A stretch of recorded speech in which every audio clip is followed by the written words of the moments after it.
Donc, j'ai commencé à m'intéresser aux problèmes de déchets quand je vivais au Rwanda, dans la ville de Butare. C'est là où je voyais les déchets partout. Puis quand j'ai quitté cette ville, donc pour aller dans d'autres pays,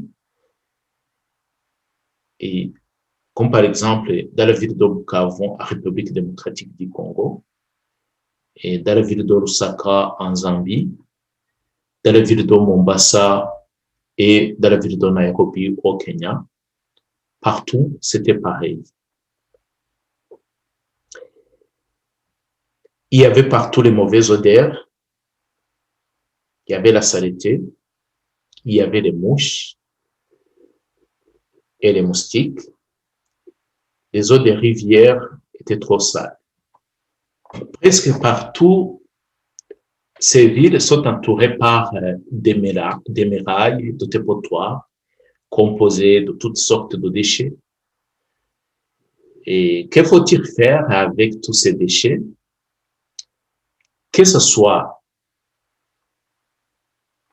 la population ni le gouvernement, personne ne le sait. Certains tentent même de les brûler au milieu dans les villes, dans l'ignorance totale des conséquences que cela pourrait apporter aux habitants de toutes ces villes. Et puis, c'est en lisant le rapport de la Banque mondiale, publié en 2018, je vois les chiffres très inquiétants.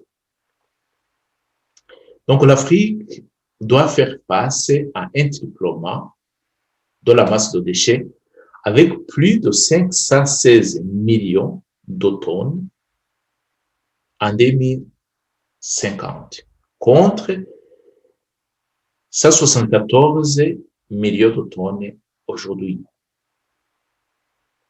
Et puis, c'est là où je me suis posé la question, qu'est-ce qu'il faut faire? Pour participer à la recherche des solutions écologiques à ces déchets, nous avons mis sur pied une organisation qui s'appelle Ecole Cycling Network, qui a comme objectif de permettre à l'Afrique de bénéficier le savoir-faire des pays industrialisés comme la Suisse pour que ces déchets soient traités et sans compromettre à la santé de la population et tout en protégeant notre planète. Puis, pour réagir à l'inquiétude manifestée par la Banque mondiale dans son rapport publié en 2018 sur la quantité de déchets et qui va tripler. Ecole Cycling Network a intégré dans son projet des concours annuels pour les jeunes africains avec le thème du recyclage. Donc, Ecole Cycling Network et ses partenaires dans son projet comme Oui Développement sont confiants qu'avec ces concours, une partie des jeunes Africains seront mieux préparés pour affronter cette situation des années 2050. Puis nous appelons à tout le monde qui souhaite aussi nous aider et de venir ou de nous contacter car l'union fait la force. Nous serons très reconnaissants. Donc, s'il y a beaucoup de gens qui vont aussi nous accompagner dans tout ce projet et dans notre initiative.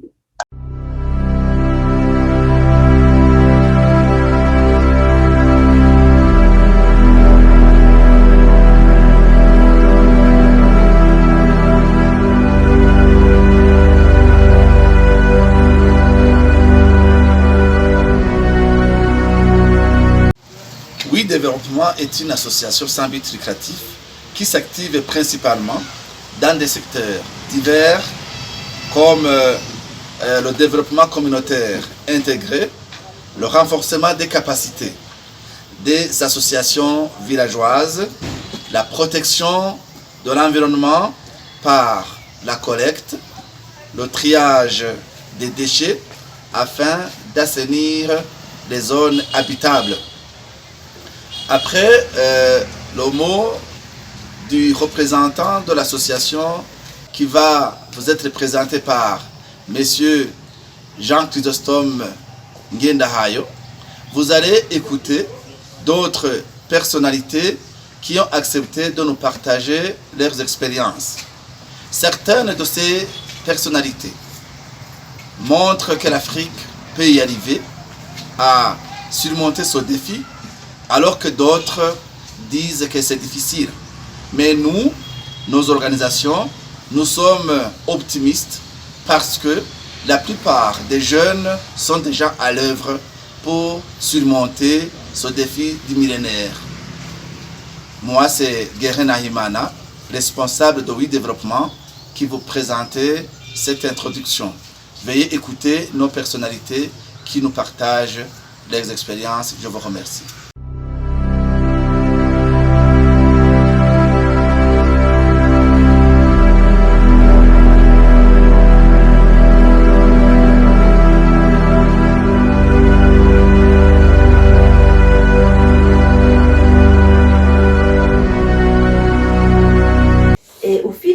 Je voyais que cette île commençait à devenir une décharge à ciel ouvert. Et vraiment, j'ai vu de mes yeux grandir ces quantités de déchets. Et j'ai dit à cet ami, écoute, là, soit je viens plus, soit si je continue à venir, on fait quelque chose. Parce que moi, je ne peux pas voir ça et ne rien faire. Donc ça, c'est le début de mon histoire avec les déchets en Afrique. Et après, petit à petit, j'ai commencé à chercher lors de mes voyages quelles sont les solutions. Donc je vais quitter le Parlement suisse d'ici l'automne 2021 pour me consacrer à l'Afrique. Donc j'ai écrit ce livre « Zéro déchet en décharge, c'est possible ». Et finalement, je me rends compte qu'avec la même énergie que je développe ici en Suisse, si je la mets en Afrique, je pourrais faire 1000 fois plus pour des gens qui en ont 1000 fois plus besoin. Donc, pour la dernière question, zéro déchet en décharge, c'est possible, avec point d'exclamation. Qu'est-ce que vous en dites? Vous y croyez en Afrique, Madame? Non seulement zéro déchet en décharge, c'est possible, mais c'est notre devoir.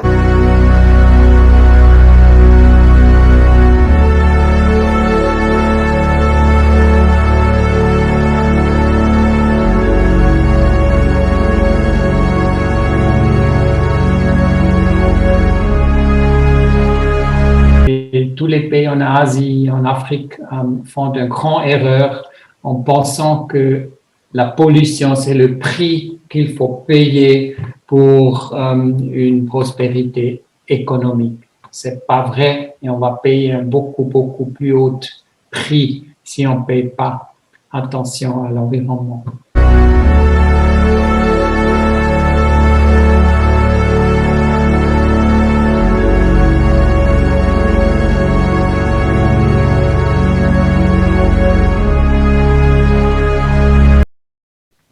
J'ai été nommé comme ministre de l'Environnement. À l'époque, c'était le ministère de l'Aménagement du Territoire, de l'Environnement et du Tourisme. C'était 2003 jusqu'à 2005. Et évidemment, en 2 ans, on ne peut pas faire beaucoup de choses, mais j'ai essayé de faire un combat parce que le Burundi venait de sortir d'une crise, je dirais, sociopolitique. C'était juste après la signature de ce qu'on appelle les accords d'Arusha. Et quand je vois la nature, elle avait aussi subi des défis, des dégâts liés au conflit, je dirais, qui marquait le pays. Alors là, il fallait faire, je dirais, un plaidoyer pour que les questions environnementales soient placées au niveau des priorités aussi du gouvernement. Et là, je dois remercier l'ancien président Domitien Daïzé à l'époque, quand je lui ai parlé des défis que que je rentrais sur le terrain, il a bien compris, tellement que, parce que nous avons des textes de loi, il y a un code de l'environnement qui datait de juin 2000, mais quand je voyais comment le code était complètement oublié, je me suis dit, que faut-il faire? Alors, le président Domitien Daïzeye m'avait donné l'autorisation de mettre en place une police de l'environnement, une police qui m'a aidé beaucoup pour, disons, bon, tout n'était pas parfait, mais quand je vois comment les policiers qui avaient été formés sur le contenu du code de l'environnement agissaient pour dire attention, attention, etc., c'était comme un progrès.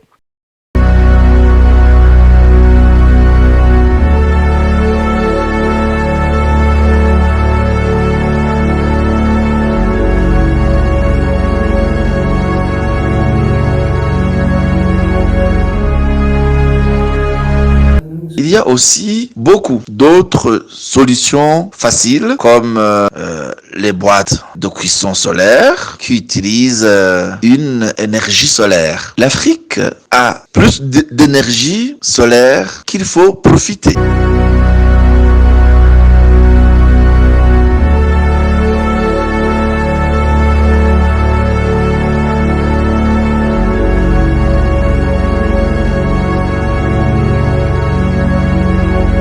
En Suisse, nous avons beaucoup d'eau et qui est propre. Et ça, c'est la chance et un luxe pour la Suisse. En Afrique, c'est le contraire. Il y a moins d'eau et qui n'est pas propre. Je donne cet exemple pour expliquer que l'idée de nettoyer de l'eau avant de la remettre dehors a comme objectif de garder l'eau de cette rivière propre.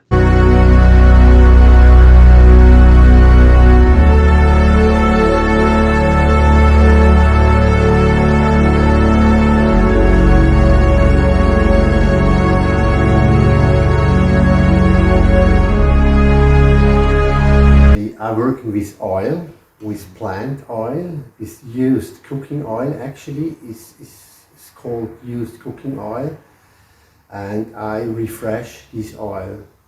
That means I can use this afterwards for energy, like heating up water, heating up houses, for cooking systems, whatever. I'm using it also for my cars. I'm driving 100% used cooking oil with my. Related to this business. Yeah, always. My business is always of environment. I believe that this business with this oil can be started with very little money. I think that was what you're asking.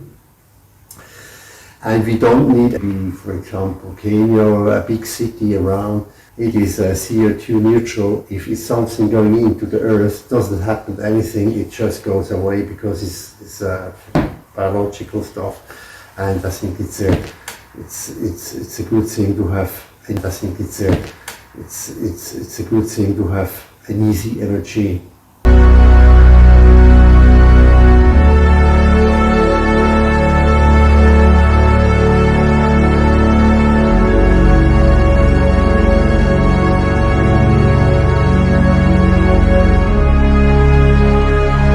Les gens, ils nous demandent est-ce que vous êtes sûr que quand vous allez finir de nettoyer, les gens ils vont pas ressalir? Parce que en fait, on se connaît, on connaît nos mentalités, on sait comment les gens ils fonctionnent, comment ils s'en foutent de tout.